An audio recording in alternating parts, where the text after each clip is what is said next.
Bonjour et bienvenue au GAEC du Bar-Alais. Je m'appelle Étienne Simon, j'ai 48 ans. Je suis responsable de la partie laitière et de la partie administrative au sein du GAEC et associé avec Benoît Legros, qui lui est responsable de la partie culture et de la partie port-engraissement.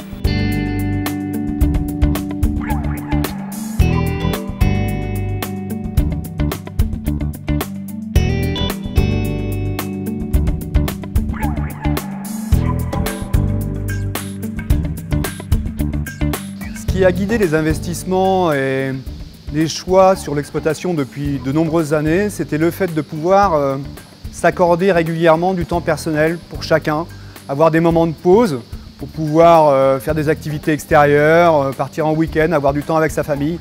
C'est très important au niveau de l'exploitation. Pour arriver à une simplification du travail, on a opté pour une modernisation des outils, robots de traite, robots de raclage, dalles au niveau des veaux, simplification des procédures journalières, c'est-à-dire que tout est noté sur des tableaux de façon à ce que tout le monde puisse faire le travail sans avoir à trop poser de questions à l'autre. On essaye en fait de faire en sorte que les animaux soient le plus productifs possible de façon à pouvoir financer cette modernisation.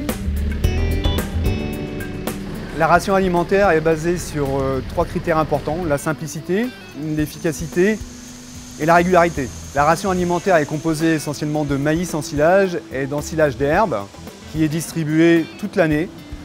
L'ensilage d'herbe est souvent de la luzerne. Le maïs est donc corrigé au niveau de l'azote avec du tourteau de colza qui est acheté lui à terme, c'est-à-dire qu'il peut être acheté 6 mois, 1 an, 18 mois à l'avance, de façon à pouvoir conserver un coût de la ration alimentaire qui soit très régulier du 1er janvier au 31 décembre. La simplicité de la ration est très importante car elle permet la régularité au niveau des animaux et de la productivité aussi des animaux. Ce que nous recherchons comme maïs fourrage, c'est du rendement et de la qualité. Donc sur l'exploitation, nous recherchons maïs qui ait une bonne vigueur au départ, avec un bon rendement, 17-18 tonnes, et avec des feuilles vertes au moment d'ensilage, pour une meilleure digestibilité. Le choix des variétés se fait en fonction des parcelles.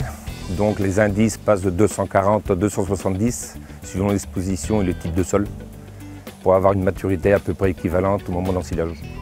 Dans l'objectif du modèle économique, il est très important d'avoir un stock de fourrage et d'ensilage de maïs très important qui représente entre 13 et 14 kg de matière sèche tous les jours de l'année pour les vaches laitières.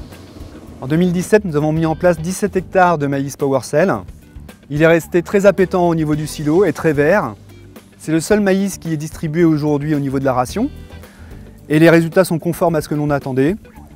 Les vaches produisent entre 35 et 36 kg de lait. La campagne laitière 2018-2019 s'annonce très bien. Au niveau de la production laitière, c'est conforme à ce que l'on attendait.